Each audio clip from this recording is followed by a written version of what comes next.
এগুলো খুব খারাপ অভ্যাস। আরেকজনকে কাফের বলা, মুশরিক বলা। আপনি যদি কাউরে কাফের বলেন, সে যদি কাফের না হয় আপনি নিজেই কাফের হয়ে যাবেন। ফতুয়া দেয় তুই কাফের, তুই কাফের, তোর নানা কাফের, তোর পীর সাহেব কাফের। তোর এই কাফের পীর সাহেব মারা গেলে যেখানে কবর দিবে, ওই কবরের উপরে যে ঘাস জন্মাবে, ওই ঘাস যে গরু খাবে, ওই গরুর যে দুধ খাবে, ও কাফের। আছে না এরকম ফতুয়া? এই দেশের জাতীয় খেলার নাম কি জানেন? হাডুডু। টাইনে আপনারা নিচে নিয়ে আসবে। এদেশে কেউ আগাইতে চাইলে আরে উঠতে দেয়া যায় না, কেউ উঠতে চাইলে ওরা টাইনে নামায়। কারণ জাতীয় খেলা হাডুডু। হাডুডুর নিয়ম হচ্ছে একজন সামনে যাবে আর সবাই ওর ঠ্যাং ধরে টানবে। কথা বলেন? এজন্য এগুলো বাদ দেন। ইসলামের মধ্যে মুসলমানদের ভ্রাতৃত্বের মধ্যে ফাটল তৈরি না করে ঐক্য প্রতিষ্ঠা করেন। আপনি সূর্যরে ভেটকি মারলে আপনি সূর্যের কিছুই করতে পারবেন না। আপনার ভেটকি আপনার মুখের উপরেই থাকবে। চিল্লায় বলেন ঠিক কিনা? এজন্য যার কাছে ভালো যেটা আছে ওইটা নেন, আর পিছনে লাগালাগি বন্ধ করে দেন। এই হিংসা, এই প্রতিহিংসা পরায়ণতায় জেলাসি আমাদেরকে শেষ করে দিল। আমরা যে ভাই ভাই, মুসলমান যে ভাই ভাই, এই শিক্ষাটাই আমাদের মধ্যে নাই। আসুন ভ্রাতৃত্বের বন্ধনকে আমরা অটুট রাখি, আর বিপদে আপদে আল্লাহর উপর ভরসা রাখি। আর সাহাবারা যখন মরুভূমিতে নামাজে দাঁড়াতেন, মরুভূমির পাখিগুলো এসে সাহাবাদের মাথায় বসে যেত। কারণ পাখিগুলো মনে করতো এগুলো মনে হয় খেজুর গাছ। সুবহানাল্লাহ পড়বেন না? আবার বিষ্ণু বলতেন সল্লু সলাতান মুআদ্দিয়া, মুসল্লা যখন দাঁড়াবা তুমি কল্পনা করো হতে পারে এটাই আমার জীবনের শেষ নামাজ। পারফর্ম দ্য সালা as if this is your last and final prayer. প্রত্যেক নামাজের জন্য মুসল্লা যখন দাঁড়াবেন একটু ভাববেন আর মনে করবেন হতে পারে এটা আমার জীবনের শেষ চান্স। এরপরে হয়তো আল্লাহকে সেজদা দেওয়ার সুযোগ আমি নাও পেতে পারি। ঠিক কিনা? এই যে আমরা বসে আছি, এখন বাজে 11টা, আমরা 12টা পর্যন্ত বেঁচে থাকবো কোনো গ্যারান্টি আছে? হুট করে দুর্ঘটনা ঘটে যেতে পারে না? হ্যাঁ, কেউ যদি বোমা মেরে বসে একটা, সব শেষ। এই যে নিউজিল্যান্ডে আজকে গুলি মেরে কি করছে দেখছেন? আপনারা শোনেন নাই না? আহা, এত নিষ্ঠুর হতে পারে একজন মানুষ? সেও তো রক্তে মাংসে মানুষ, তাকে এইভাবে গুলি করলে তার কেমন লাগতো?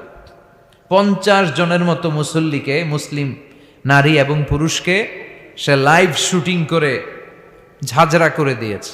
এই ভিডিও সে আবার ফলাও করে প্রকাশ করেছে সোশ্যাল মিডিয়াতে। আল্লাহ এগুলোর তুমি হেদায়েত দাও। আজকে কোনো মুসলমান যদি করত, পৃথিবীর সব মিডিয়াগুলো ফলাও করে প্রকাশ করত টেররিস্ট অ্যাটাক।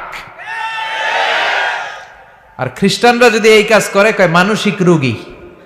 কি কয়? কয় হেতে পাগল, হেতে কি? আর মুসলমানরা করলে টেররিস্ট অ্যাটাক, জঙ্গি। ঠিক কিনা? জঙ্গিদের কোনো ধর্ম নাই, সন্ত্রাসীদের কোনো ধর্ম নাই। সন্ত্রাস এটাই তার ধর্ম। কথা বলেন? ভিডিও গেমস খেললে যেভাবে মারে, ছোট বাচ্চারা যে ভিডিও গেমস খেলে, সে এইভাবে আমাদের ভাই বোনদেরকে মেরেছে। যারা এখানে প্রাণ হারালো, আল্লাহ তুমি তাদেরকে শাহাদাতের সর্বোচ্চ মর্যাদা নসিব করো। দেখেন গোটা বিশ্বব্যাপী এখন কি বলে এই লোকের ব্যাপারে। আজকে মুসলমান করলে গোটা বিশ্ব কেঁপে যেত। মুসলমানদের রক্তের এখন কোনো দাম নাই। একটা কুকুরের দাম আছে কিন্তু মুসলমানের দাম নাই। চিল্লা এখন ঠিক কিনা? আমাদেরকে গোটা বিশ্বব্যাপী মারে, অত্যাচারের স্টিম রোলার, কিন্তু আমাদের পক্ষে কেউ যে একটা ধমকি দিবে এমন কোন নেতা আমাদের নয়। এক রিসেপ তাইয়েব এরদোগান, সে গোটা মুসলিম বিশ্বের জন্য চেষ্টা করে যাচ্ছে, কিন্তু ওর পিছনেও শত্রু আছে না নাই?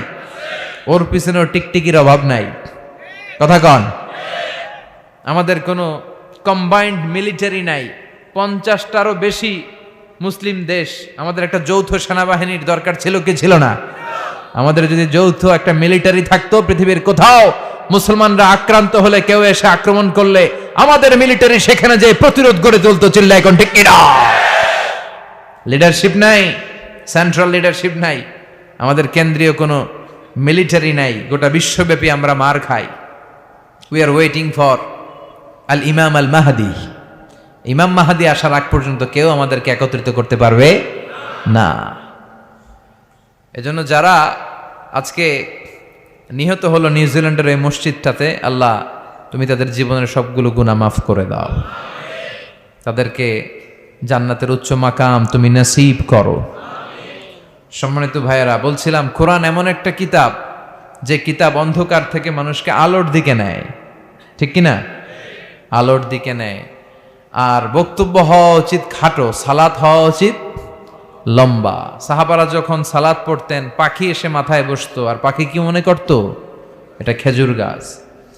সাইয়েদনা আলী রাদিয়াল্লাহু তাআলা আনহুর পায়ের ভেতরে তীর ঢুকেছে, যুদ্ধে জখম হয়েছে, উনি তীর বের করতে পারে না। তীর ধরে টান দিলে উনি চিৎকার মারে। বিশ্বনবী বললেন, আকিমিস সালাহ আরিহনা বিসসালাহ ইয়া বেলাল, বেলাল ইকামত দাও। আরেক সাহাবীকে বললেন, তুমি লুকিয়ে আমরা যখন নামাজ পড়ব তুমি আমার মেয়ের জামাই আলীর পা থেকে টেনে তীর বের করবে। বিশ্বনবী যা বললেন সে তাই করলো। নামাজ চলা অবস্থায় সাইয়েদনা আলীর পায়ের কাছে যে টেনে তীর বের করেছে, ফিনকি দিয়ে রক্ত বেরিয়েছে, কিন্তু সাইয়েদনা আলী টের পায় নাই। উনিও নামাজ পড়ে, আমরাও নামাজ পড়ি। আমাদের নামাজের মধ্যে কোনো খুশু নাই, খুদু নাই। আল্লাহ বলেন, ক্বাদ আফলাহাল মুমিনুন আল্লাযীনা হুম ফি সালাতিহিম খাশিউন, successful indeed are the believers who offer their 5 times salah with full of solemnity and submission. সফল তারা, ঈমান এনেছে যারা। তবে ওই মুমিন যারা নামাজে যখন দাঁড়ায় তাদের অন্তরে ভয় থাকে কার? আমাদের নামাজে তাড়াহুড়ো আছে না নাই? অনেকে দেখবেন যে রুকু থেকে সোজা হয়ে দাঁড়ানো এটা ওয়াজিব, অনেকে রুকু থেকে কোন রকম মাথা তুলে সেজদায় দৌড় মারে। 2 সেজদার মাঝখানে ধীরস্থির ভাবে বসা ওয়াজিব, অনেকে একটা সেজদা দিয়ে কোন রকম মাথা তুলে আরেক সেজদায় দৌড় মারে। আছে না নাই? টেকনাফে বোধহয় এগুলো নাই, আছে? এগুলো করা যাবে? ধীরস্থির ভাবে বিশ্বনবী সালাত পড়তে বলেছেন। এমনকি একামত দিয়েছে, জামাত শুরু হয়েছে, ওই জামাত ধরার জন্য দৌড়িয়ে যে নামাজ পড়া যাবে। নো রাশিং ইন সালাত, নো হ্যাস্টিনেস ইন সালাত। সালাতে তাড়াহুড়ো নাই, সালাতে আছে ধীরস্থিরতা, রিল্যাক্স। সালাত মানে কি? রিল্যাক্স করবেন আপনি, আরামসে দাঁড়াবেন, আরামসে রুকু করবেন। বিষ্ণু বলেছেন, ইদা উকিমাতিস সালাহ, যখন নামাজের একামত হয়ে যায়, ফালা তাআতুহা তাসআউন, তোমরা দৌড়ে দৌড়ে সালাতে যেও না। ওয়া আতুহা তামশুন, হেঁটে হেঁটে যাবা। একামত হইছে, দৌড় দিবা না, হেঁটে হেঁটে। ফামা আদরাকতুম ফাসাল্লু, যতটুকু যে পাবে ততটুকু পড়বে। ওমা ফাতাকুম ফাআতিম্মু, যেটা ছুটে যাবে পরে নিজে নিজে পড়বে। কবুল করে নেবে কে?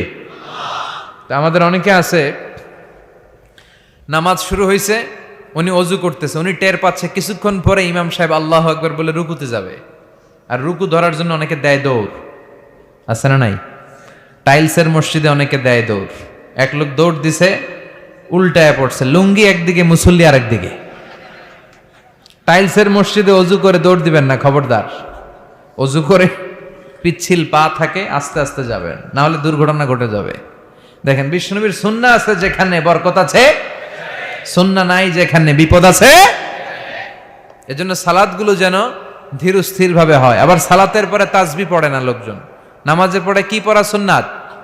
তাসবিহ। কিন্তু আমরা নামাজের পরে মুনাজাত দেওয়া সুন্নাত বানাই ফেলছি। আছে না নাই? আসসালামু আলাইকুম ওয়া রাহমাতুল্লাহ, আসসালামু আলাইকুম, আল্লাহুম্মা আমিন ইয়া আরহামার রাহিমিন। আছে না? তুমি কি বললো আমিন ইয়া আরহামার রাহিমিন? এটা কি দোয়া? দোয়া করা সুন্নাহ, হাত তুলেও করতে পারেন, হাত তোলা ছাড়াও করতে পারেন, এটা জায়েজ আছে। কিন্তু সালাম ফিরানোর পরে বিশ্বনবী দোয়া করতেন না তাসবিহ পড়তেন? তাসবিহ পড়ে না, এই তাসবিহগুলো পড়ে না, সুন্নাত পড়ে দৌড়। বিশ্বনবী লম্বা সময় বসে বসে তাসবিহ পড়তেন। 33 বার সুবহানাল্লাহ, 33 বার আলহামদুলিল্লাহ, 33 বার আল্লাহু আকবার, 34 বার আল্লাহু আকবার পড়ে না। আবার বিশ্বনবী ফরজ সালাতের পরে আয়াতুল কুরসি পড়তেন। বিশ্বনবী বলতেন, মান ক্বারাআ আয়াতুল কুরসি দুবুরা কুল্লি সালাতিন মাকতুবা লাম ইয়ামনাহু মিন দুখুলিল জান্নাতি ইল্লাল মাউত। প্রত্যেক ফরজ সালাতের পরে যে আয়াতুল কুরসি পড়বে তার জান্নাতে যেতে কোনো কিছুই বাধা দিতে পারবে না, একটা জিনিস ছাড়া, সেটা হলো মরণ। লোকটা মরে না, তাই জান্নাতে যায় না, মরলেই জান্নাতি।